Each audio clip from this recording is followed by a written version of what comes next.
One actually went down in a white squall. A white squall is a very vicious and nasty ocean storm. It happens when a thundercloud actually comes down and turns the water into a frothy mass. The winds come from many different directions. They swirl around, and many times they spawn waterborne tornadoes.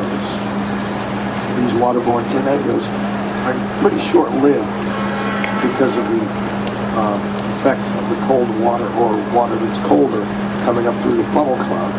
But when you're involved in one, they're very dangerous, very deadly. One of these white squalls actually sank the Pride of Baltimore 1 off of Puerto Rico in 1986. They lost 3 lives. The captain and 2 mates. The Pride of Baltimore is a new vessel. She was built in 1988 to replace Pride of Baltimore 1.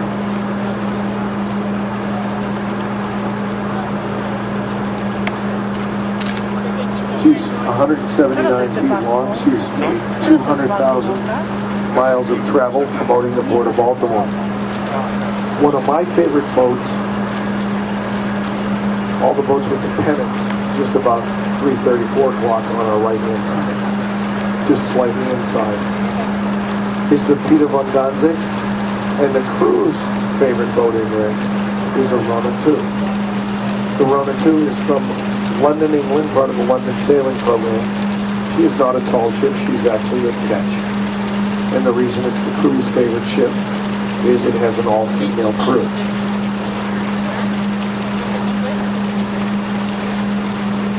Okay, it's not Jenny's favorite. Jenny's favorite is the Pride of Baltimore. Everybody else likes the Rona.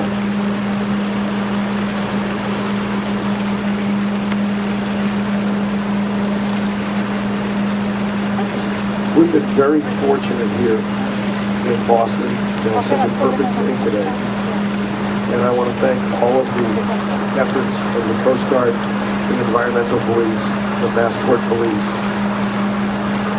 the State Police, and the Boston Police for providing safety for us as we make our way around the harbor. The only thing I wish they'd do is get rid of the kayakers. It is going to get incredibly congested out here. Yesterday there were literally 2,000 vessels between Castle Island, and these vessels were all under sail or underpowered between Castle Island and the Sisney Barnacle. That's a lot of boats. Unfortunately, sometimes it's very difficult to see that low on the water to see a kayak.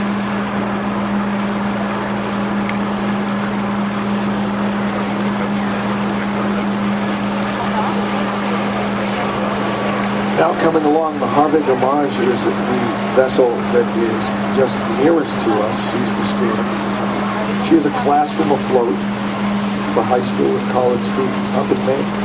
Most of these vessels came down, and they are from Maine. Now, one of the most interesting things is because there are so many of these schooners, I'm not going to try and describe them all. I just want to point out, they all have flags. And if you read some of the flags, they'll say Sail Boston 2009.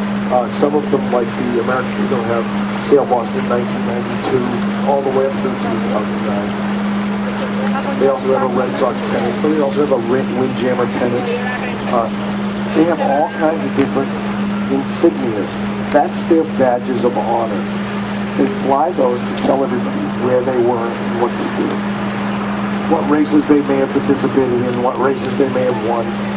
And that's their way of telling other captains and crew in harbor kind of what they've been up to. There's a lot of bragging rights that go into a lot of that. There's a lot of gentle ribbing saying, oh, you didn't go over to the Bermuda Cup, or you didn't do this, or you didn't do that.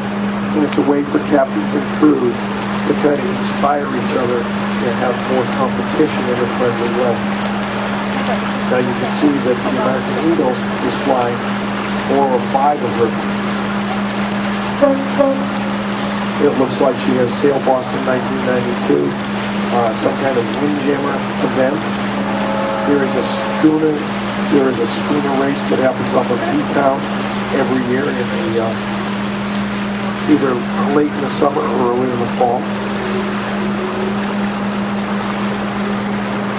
And that's how all the vessels in town keep track. Now the pennants on the Kirchenstern that actually going up and over the masts, those are not bragging pennants or pennants to tell you what she's done. Those are pennants that are actually showing a sign of respect to the Port of Boston. And if you come back at night, those are replaced by light bulbs. She'll be all lit up to show her entire sail configuration. And that again is a sign of respect for the port that you're in. It's actually a way of bowing and saying thank you to the port where you're actually staying and visiting. Last night, I believe the only ship that didn't light up was the Cisne Branco, and I'm not quite sure why. She was probably having some electrical problems. But you'll even notice Navy vessels will, when they visit a foreign port, they'll actually light themselves up.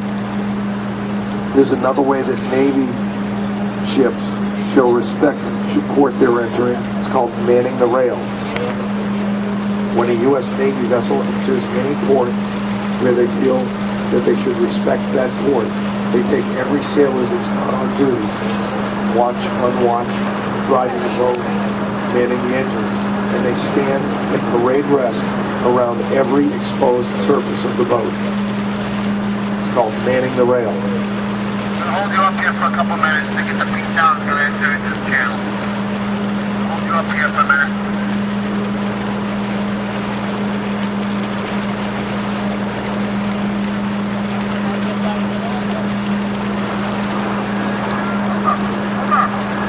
If anybody has any questions about any of the tall ships or any of the information, any way to tell designations, I know it's a lot of information in a very short period of time.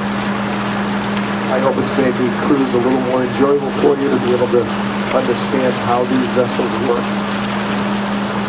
Once again, they all converged on Visio, Spain a couple months ago. They started sailing across to the Canary Islands, approximately 900 miles. They then sailed to Bermuda to celebrate the 400th anniversary of Bermuda. They sailed on to South Carolina, then up here to Boston. They're going off to Halifax, Nova Scotia, and then 2,350 miles to Ireland. It's a clockwise race around the North Atlantic. Once again, the captain we made great time because we didn't have to kill time before we went in between the slip.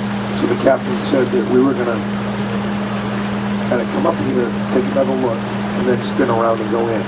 We actually should have dipped right in quick, but the captain wanted to give you something a little special because we made great time. On the left, across the wharf, the Cisne Branco with the yellow striping, the Murcia. Inside of the Murcia, the Sagres II, one of the most beautiful vessels in the fleet. Inside of that, the Captain Miranda. On our right-hand side of the slip, at about 4 o'clock right now, is the Libertad. She claims she's the largest sailing ship in the world. Inside of the Libertad, the blue rigging barkentine, is the Concordia, the West Island College of Canada. She is a college afloat. Hey, can everybody look over the side right now? Don't do anything fancy, just look over. That's the top of the Ted Williams Tunnel, the Third Harbor Tunnel that goes to the airport. Oh, you couldn't see it? Neither could I. He's named for the slugger who hit 521 home runs. The best hitter in the history of the Major League.